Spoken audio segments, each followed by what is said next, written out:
एक राजा की 9 पत्नियां थी। राजा उन सभी को बहुत चाहता था। वो बहुत ही नेक दिल और प्रजावत्सल राजा था।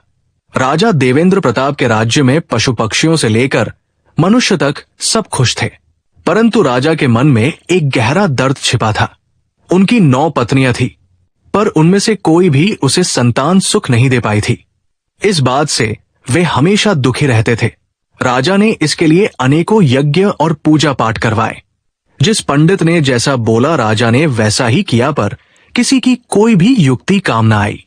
संतान की चाह में राजा ने एक एक करके 9 शादियां की, पर किसी भी रानी से उसे संतान सुख की प्राप्ति नहीं हुई। एक दिन राजा देवेंद्र प्रताप शिकार के लिए जंगल गए। वहां एक मृग का पीछा करते करते वो जंगल में दूर तक निकल गए। मृग तो भाग निकला, पर अब राजा भूख और प्यास से व्याकुल हो गए। तभी राजा के कानों में पानी के बहने की ध्वनि पड़ी। ध्वनि सुनते ही राजा की जान में जान आई।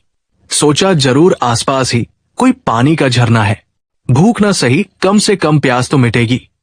राजा ने ध्वनि की दिशा में तेजी से अपना घोड़ा दौड़ा दिया।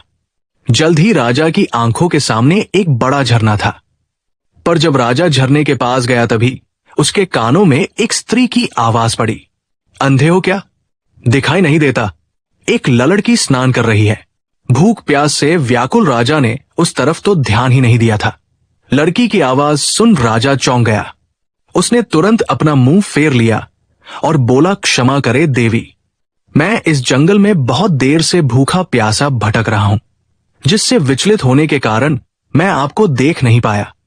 इतना कह राजा मुंह फेरे ही वहां से कुछ दूर चलकर खड़ा हो गया।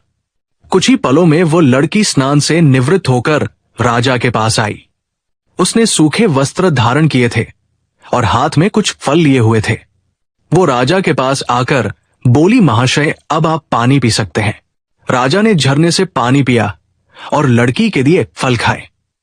पानी और फल से उनकी भूख प्यास शांत हुई।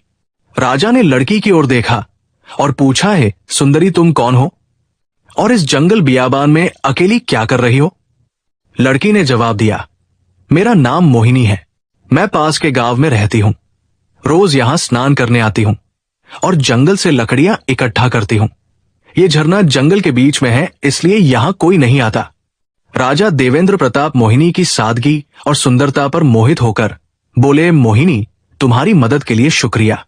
आज तुमने मेरी जान बचाई है, वरना मारे भूख प्यास के मेरे तो प्राण निकलने वाले थे। मोहिनी बोली, महाशय, अब आप भी अपना परिचय दीजिए।